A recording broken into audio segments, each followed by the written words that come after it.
Yung makabayan lang yata kung file ng impeachment. Oh,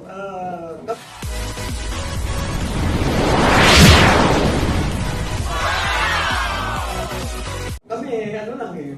Alam mo, pero ano ha, kung sa grounds lang, maraming grounds. Sa akin, yung oath of office ng presidente, for example, this is constitutional ha. Nasa constitution ito eh. Yung, sabi ng presidente, oath of office, before you assume your office, the functions of the office of the president, mag-oath ka, and this oath is in the constitution itself. Kaya sabi niya, I do solemnly swear that I will faithfully and conscientiously fulfill my duties as President of the Philippines, preserve and defend the Constitution, execute its laws, do justice to every man, and consecrate myself to the service of the nation. So help me God.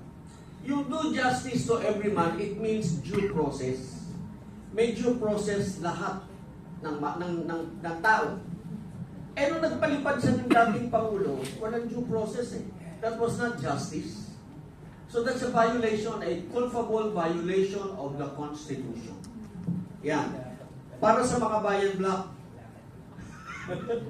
baka sakaling pick upin ninyo, that's culpable violation of the Constitution. Yan. Kami, we will be concentrating on the defense dun sa kung matutuloy yung sa Pebrero dahil mas maraming kasalanan dito kaysa dun sa isa. Yung isa make-believe yung confidential intelligence fund. Ito yung ubrang pag-aray. Gusto lamang nilang isiwalat natin kung sino talaga si Grace Piatos, kung sino si Doritos, at kung sino si Chitos dun sa ating mga report para makilala kung sino-sino yung mga nagtatrabaho para sa gobyerno, para malaman kung paano ang ino-operate yung ating confidential fund para ma-identify nila kung sino-sino yung mga nagtatrabaho para sa ating kaligtasan, sa ating matiwasay na pamumuhay. Yung confidential fund ng Vice President, maliit lang po yun compared sa confidential fund ng Office of the President.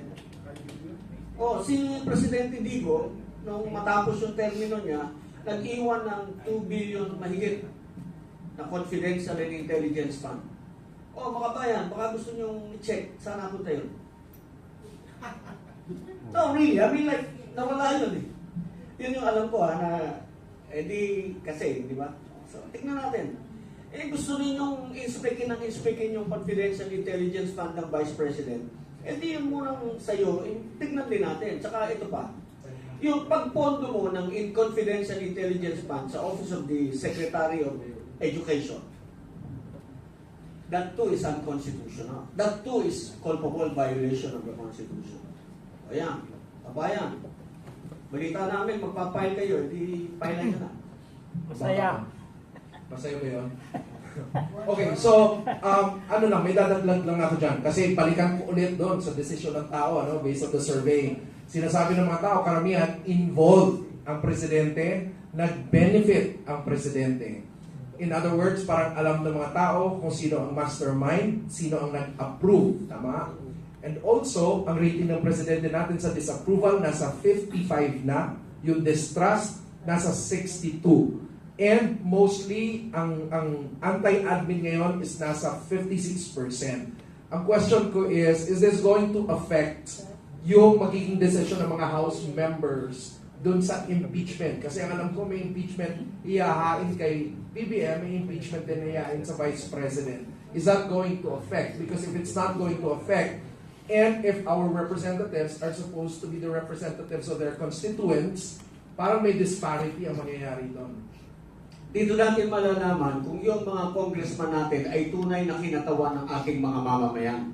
Pag nagkaroon sila ng consultation at isusundin nila ang taong bayan, ang hakod ng taong bayan, at yun ang magiging boto nila sa ating kongreso, well and good. Pero hindi boto nila. Kasi kung boto lang nila yan, then they're not being the true representative of the people. So there's the challenge. Bago bumoto yung congressman nyo, dapat alam ninyo, yung pakinonsulta kayo. Because dapat ang boto nila, boto ng tao. Kasi sinasabi nila na yung boto ng mga congressman na sa impeachment ay boto ng taong bayan. Kung tunay na boto ng taong bayan yan, dapat kinonsulta mo muna ang iyong constituents. Ano po ba sasabi niyo doon, Ma'am Malu? Oh, may impact yun, no? May impact yun dahil pumupunta na tayo dun sa institutional inquiry into accountability. Again, depende kung ano yung mga charges na ilalatag. Again, depende kung silang dalawa. Matindi yung silang dalawa. Sa tingin ko, yung Committee on Justice mahihilo kung paano gagawin yung role nila kasi sinabi ng Korte Suprema, oy, mag-hearing kayo ha, hindi na pwede yung fast break sa Senado. So magkakaroon ng hearing sa Committee on Justice. Imaginein mo kung yung dalawang presidente at vice-presidente. On the other hand, kung gusto talaga natin ng accountability at kung gusto natin that we seek changes within constitutional ground, that's the only way we can seek accountability. Yun nga lang,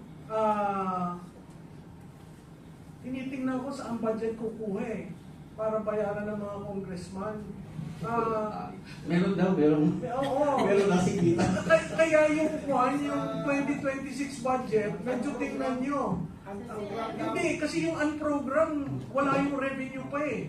So sa tingin ko manggagaling sa AIX, sa MAIP, Yes. or sa Tupad. confidential fund. Confidential fund. Yun tingnan ninyo yan 400 billion. Or sa school buildings. Pero ang problema niyan, yung previous kasi hindi pa nababayaran eh. Correct. So, naalala niyo yun, nung sinabi na, oy, ilabas nyo na yan. Yung sabi nung dalawang congressman, ilabas nyo na yan kasi na-commit na yan. Kailangan ng bayaran, di ba? Yes. So kung pareho, yung parehong member ng 19th at 20th, at ikaw ay hindi ka nabayaran o hindi ka nabigyan ng allocation, these things can work against the leader.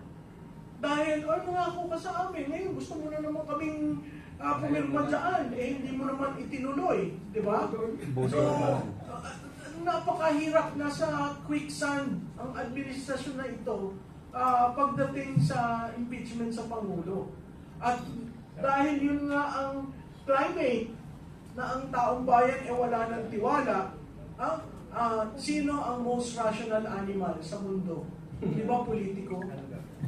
Alam nila ang dapat gawin para manalo.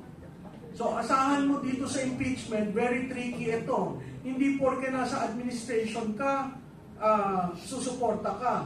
Hindi porke sinabi ng oligarch behind a political party, susuporta ka. Kasi titingnan nila ng oligarch, uy, naipit ako dito. Uy, hindi ako makagalaw. O, lahat ng pangako mong proyekto, hindi na ilalabas. So, all these things, ang sense ko, ang Pangulo nasa catch-22 position. Ang Vice Presidente, kung rehash, nung katulad ng dati, nako, kayang-kaya ng legal team niya. Kasi pinaghandaan na nila noong pa. No? Yan lang paulit-ulit na si Piatos, si ganyan. Hindi nila naiintindihan yung joint memorandum on the use of confidential and intelligence fund. Kaya nga sabi ko, pagtan nyo yun. Diba? Hanggat hindi yun napapaltan, yun ang governing law. At kung gusto yung tingnan, kung bakit si Vice Presidente ay ganun, titingnan nyo rin ang confidential and intelligence fund ng Presidente. Buksan na lang. Diba? Yun yung sinasabi ko, patas tayo. O, pag nagbukasan, ako yung Remulla Brothers. Ang dami nun. Diba? Hawak nila 2 ahensya. O, ngayon 3 na pa lang dahil may ombudsman pa. So, these things have a way of, if you play your cards right, pwedeng pabor sa administration. But, if the institutions and the systems cannot already afford another shock, then that can go against him. So, ang talagang critical doon, pag final, may nag-endorse pa. At pag nag-endorse, i-refer ba sa Committee on Justice? Pag sinorkat yung proseso, naku, lalo magagalit ang taong bayan. Diba? So, talagang kwan siya, delikado. Samantalang yung vice presidente, wala naman yata ako nakikitang bagong charge na sinabi at ang gusto nila, iuulit. Yung isa, 3 taon. Yung isa, si vice presidente, 1 taon. Wala naman siyang flood control projects. Si presidente, buong bürokrasya. Diba? So, again, kung titingnan natin at siguro kung titingnan mo yung tiwala at approval nilang dalawa, talagang pag pumasok tayo sa impeachment, mas lalong ma-erode yun sa Pangulo. Yung